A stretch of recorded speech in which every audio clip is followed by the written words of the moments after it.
Assalamualaikum, balik lagi di ngobrol bareng Suha.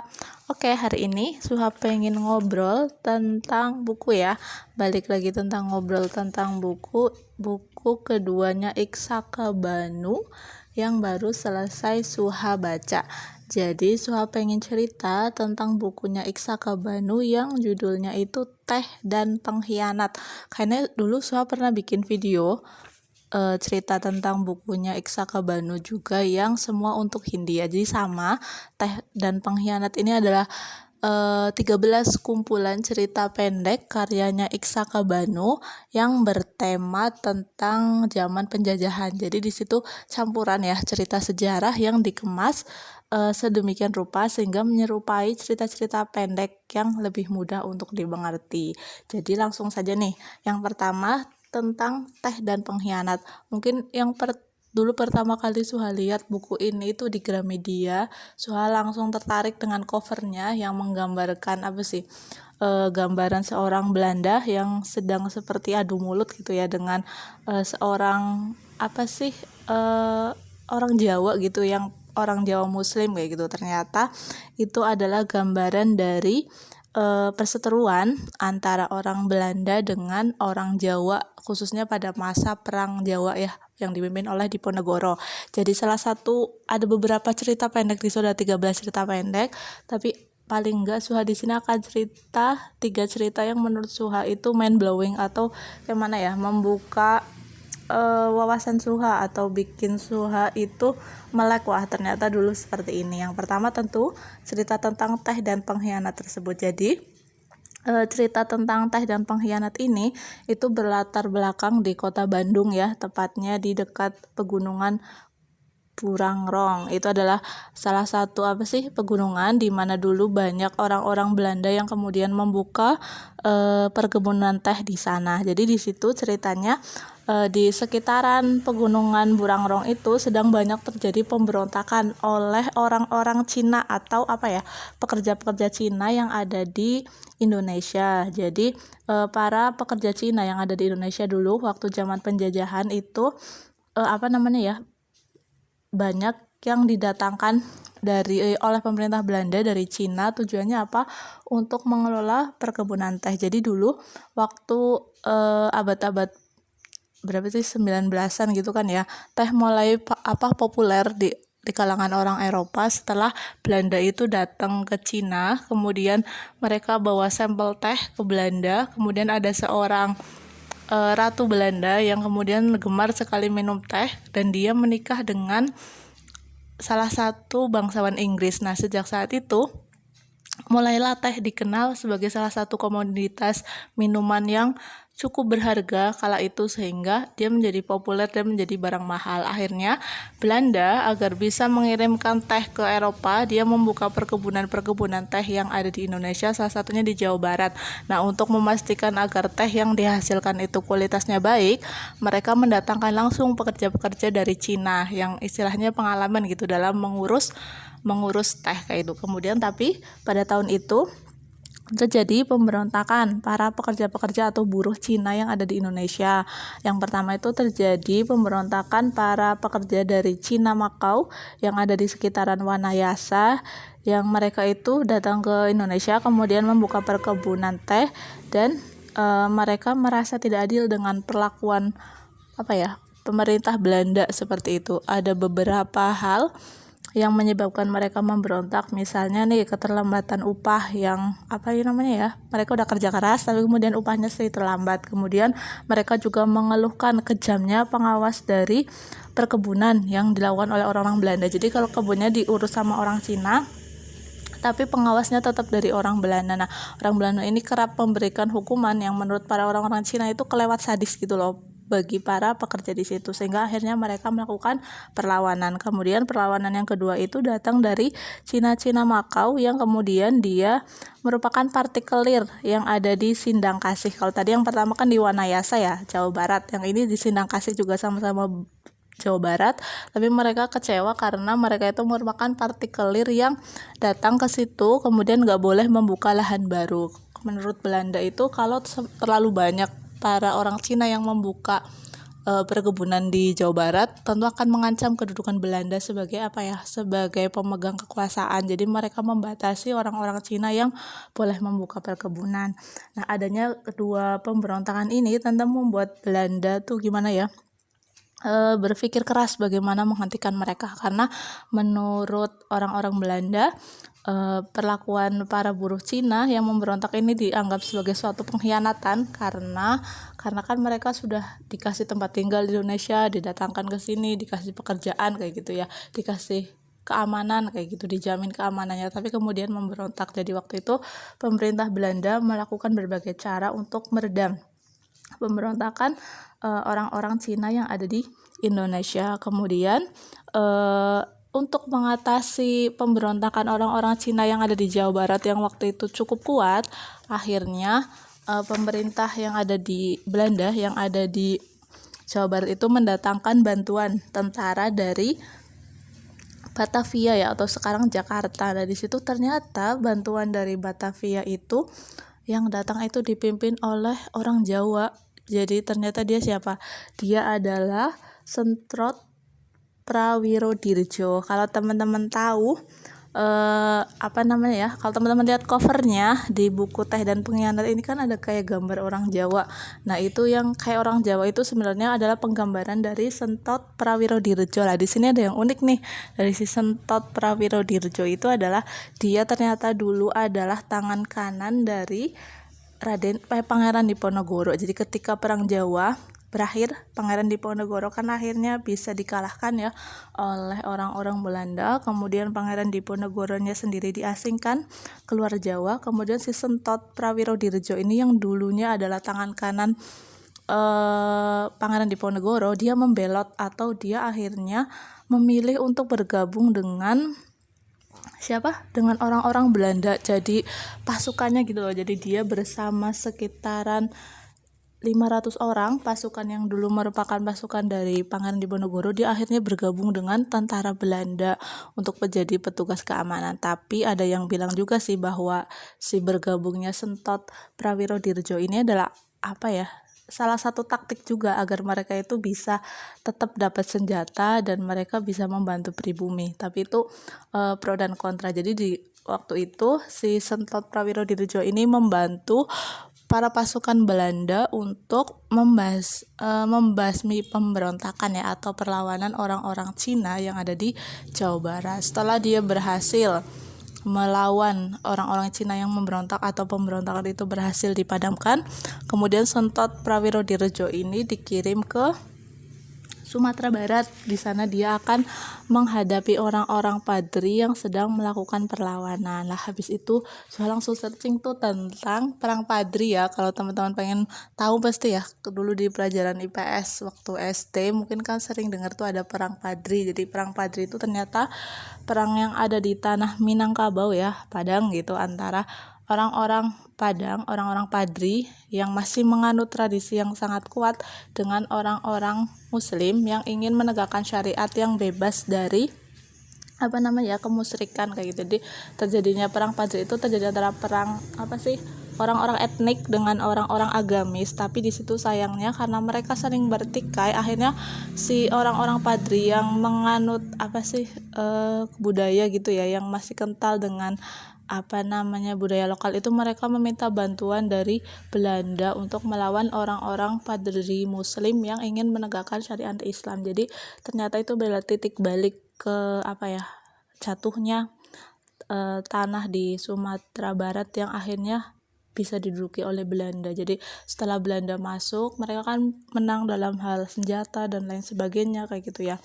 Jadi mereka akhirnya mengambil alih tanah di daerah Sumatera Barat itu, yang akhirnya menyadarkan bahwa dari penduduk Padri itu mereka harusnya bersatu gitu loh, melawan penjajah, bukan mereka sendiri yang malah berperang. Kemudian si Belanda itu mengambil keuntungan dengan membela salah satu pihak, yang endingnya pihak yang menang itu harus menyerahkan kekuasaannya kepada Belanda.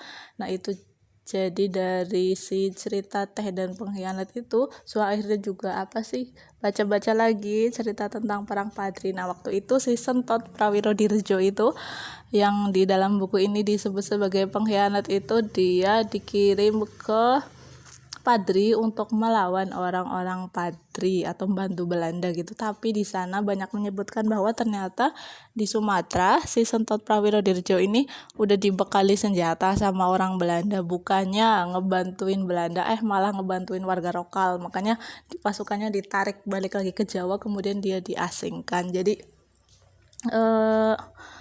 entah ya, kita nggak tahu sebenarnya si Sentot itu mungkin dia memang beneran gabung ke Belanda, emang ingin apa sih, mencari cara untuk membela bangsa Indonesia tapi dengan cara lain, pura-pura join gitu kayak gitu, atau mungkin karena himpitan ekonomi yang waktu itu pasca kekalahan Pangeran Diponegoro di Perang Jawa kan, kemudian Belanda mengenakan tarif yang sangat tinggi ya, tarif pajak untuk kepemilikan senjata dan pasukan. Jadi dia mulai susah gitu kan untuk mengumpulkan para tentara dan sebagainya. Akhirnya dia memilih bergabung ke pemerintah Belanda. Itu cerita yang pertama, yang habis baca cerita itu saya jadi mikir, oh ternyata iya ya, perjuangan bangsa Indonesia itu panjang banget. Kemudian emang Belanda itu pinter sekali dalam menerapkan politik Deide et Impera itu dulu. Kalau kita dengar dari guru kita kan politik memecah belah. Jadi kalau ada suku yang berkelahi, wah mereka senang, pasti akan dukung salah satu. Kemudian setelah yang didukung itu menang, yang didukung itu harus menyerahkan sebagian kekuasaannya kepada Belanda. Kemudian juga tentang teh itu sendiri, ternyata kalau digarap dengan sungguh-sungguh ya, seperti yang dilakukan Belanda dulu, sebenarnya potensi Indonesia itu luar biasa. Jadi Belanda membuka banyak sekali perkebunan teh, perkebunan kopi yang ada di Indonesia, tapi ya itu hasilnya untuk mereka sendiri diekspor ke luar negeri, ke Eropa. Kemudian mereka yang menikmati uangnya, pekerjanya dari Indonesia dengan gaji yang murah, kemudian penyiksaan yang luar biasa kayak gitu. Jadi itu cerita yang pertama tentang teh dan pengkhianat. Jadi menceritakan tentang perlawanan orang-orang Belanda terhadap pemberontakan para buruh Cina yang ada di Indonesia dengan dibantu oleh si Sentot Prawirodirjo atau mantan tangan kanannya Pangeran Diponegoro yang kemudian masuk atau bergabung ke tentara Belanda. Nah, selain cerita tadi teh dan pengkhianat, kan ada 12 cerita pendek lainnya ya, yang salah satu bikin Suha bengong itu adalah juga cerita tentang Kutukan Lara Ireng. Judul cerpennya tuh Kutukan Lara Ireng. Jadi ternyata cerita ini menceritakan tentang opium. Dia memiliki latar, namanya Ben ya, pemeran utamanya dia adalah seorang polisi laut yang saat itu bertugas, polisi laut Belanda, dia bertugas untuk mencegah penyelundupan opium ilegal dari luar Pulau Jawa, khususnya Bali, yang biasanya masuk ke Pulau Jepara, kemudian Juwana dan juga Rembang. Jadi tugasnya Ben ini, dia adalah polisi laut Belanda yang tugasnya menggagalkan penyelundupan opium ilegal yang akan masuk ke Jawa, khususnya di perairan Jepara, kemudian Juwana dan Rembang. Waktu itu, jadi ternyata waktu zaman kolonial Belanda itu banyak kedai-kedai opium loh. Jadi warung-warung candu gitu yang ada di Jawa khususnya. Tapi waktu itu yang boleh berdiri dan dapat izin dari pemerintah Belanda itu adalah warung-warung yang sudah memperoleh izin dagang seperti itu dari Belanda. Jadi biasanya pemerintah Belanda itu impor ya, atau beli opium mentah dari India ataupun dari Timur Tengah. Kemudian mereka menjual ke half packer namanya untuk didagangkan di Indonesia, tapi dengan pajak yang sangat besar. Jadi pemerintah Belanda itu dapat pajak yang besar dari bisnis opium itu, dan kebanyakan para pengusaha-pengusaha yang memperoleh izin penjualan opium ini, namanya half packer tadi, itu merupakan para pebisnis asal Cina yang mereka modalnya tinggi. Nah, kemudian para half packer ini buka usaha di Indonesia, kemudian dan memperoleh izin usaha, dan biasanya mereka memasarkan opium tadi atau candu itu ya kepada para orang Indonesia. Yang bikin sedih adalah ternyata apa, yang dapat pajak besar banget dari bisnis opium adalah pemerintah Belanda.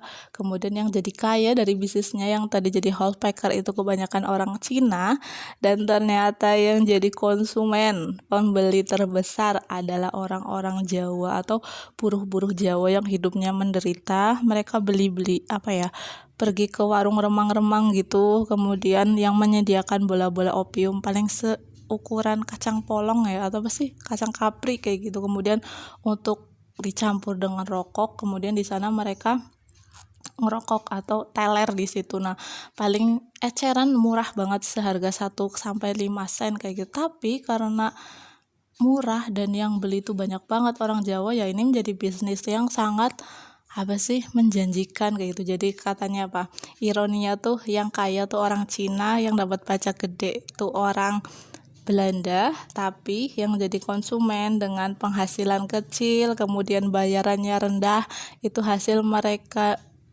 dijadiin apa ya, kerja paksa sama Belanda, itu adalah orang-orang Jawa. Jadi orang-orang Jawa tuh udah uangnya habis, mereka penyakitan ya karena mengonsumsi opium tadi, kemudian mereka juga jadi orang-orang yang tidak sehat secara mental dan fisik kayak gitu ya. Kitalah orang pribumi yang akhirnya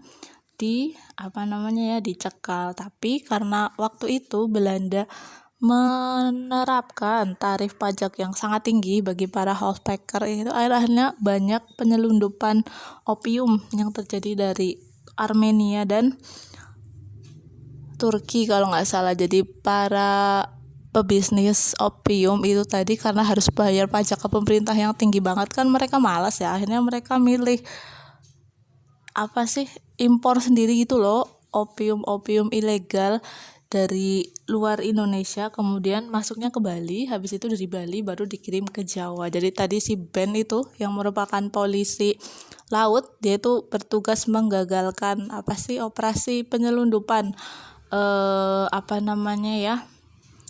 opium ilegal yang mau masuk ke Jawa. Ya tujuannya biar pemerintah Belanda nggak rugi gitu, karena mereka kan harus tetap dapat pajak kayak gitu. Kemudian ada yang menarik di sini ketika Ben tuh tanya ke atasannya. Jadi Ben kan polisi laut baru gitu, dia tanya ke atasannya, kenapa sih kemudian kita mengorbankan orang Indonesia, para pekerja Indonesia demi memperoleh pajak opium yang memang menjanjikan, tapi kan habis itu para pecandu itu mereka bahkan jadi orang-orang yang penyakitan, kemudian malas kerja. Jadi kita tuh sebenarnya juga rugi karena kehilangan sumber daya manusia yang sehat kayak gitu, kata si bosnya atau si atasannya tuh tadi. Katanya budaya menghisap candu ya atau opium itu bukan dibawa masuk oleh orang Belanda ke Indonesia, tapi dibawa oleh para orang-orang Cina, kemudian orang-orang India, orang-orang Timur Tengah yang sudah dahulu masuk ke Indonesia,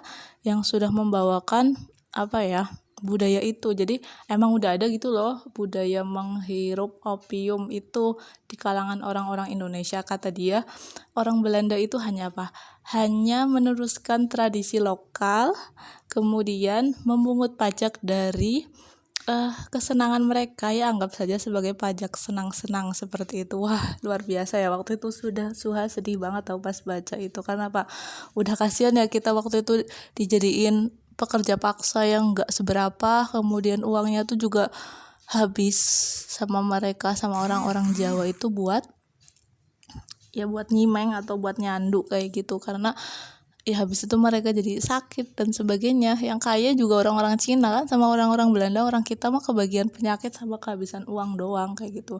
Nah habis itu, tapi katanya waktu itu beberapa pemerintah kepala pemerintah ya atau kepala daerah yang masih menganut nilai agama yang tinggi, itu biasanya mereka melarang peredaran atau jual beli opium di daerahnya. Salah satu daerah yang melarang adanya kedai-kedai opium di daerahnya itu adalah pemerintah daerah Kudus dan juga Surakarta. Jadi waktu itu memang basis agama Islam di Kudus dan Surakarta itu bagus, jadi pemerintah daerahnya itu mampu menjaga masyarakatnya dari kutukan lara ireng. Jadi yang disebut dengan kutukan lara ireng adalah si opium atau candu tadi, yang kalau orang-orang udah menikmatinya sekali itu pasti nggak bakalan bisa lepas selama hidupnya kayak gitu. Jadi mereka berusaha payah atau menegakkan peraturan yang kuat agar bisnis opium tidak masuk ke daerah Kudus dan Surakarta itu ya. Jadi zaman dulu ternyata masalah candu itu juga sudah jadi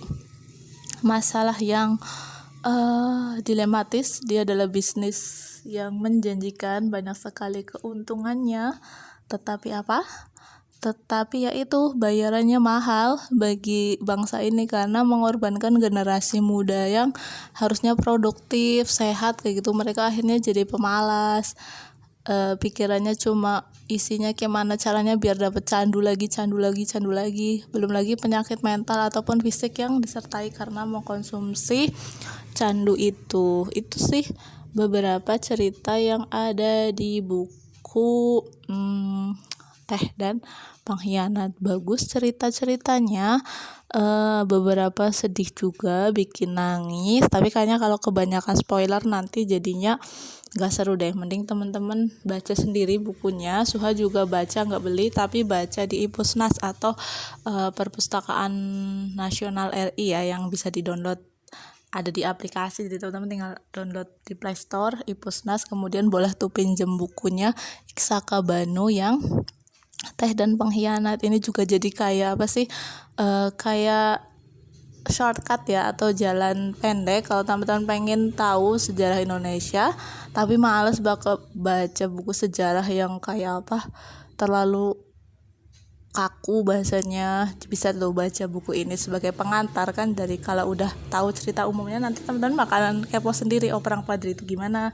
kemudian dulu sejarah Indonesia tuh bagaimana. Jadi mungkin itu cukup untuk cerita hari ini, semoga bermanfaat. Wassalamualaikum warahmatullahi wabarakatuh.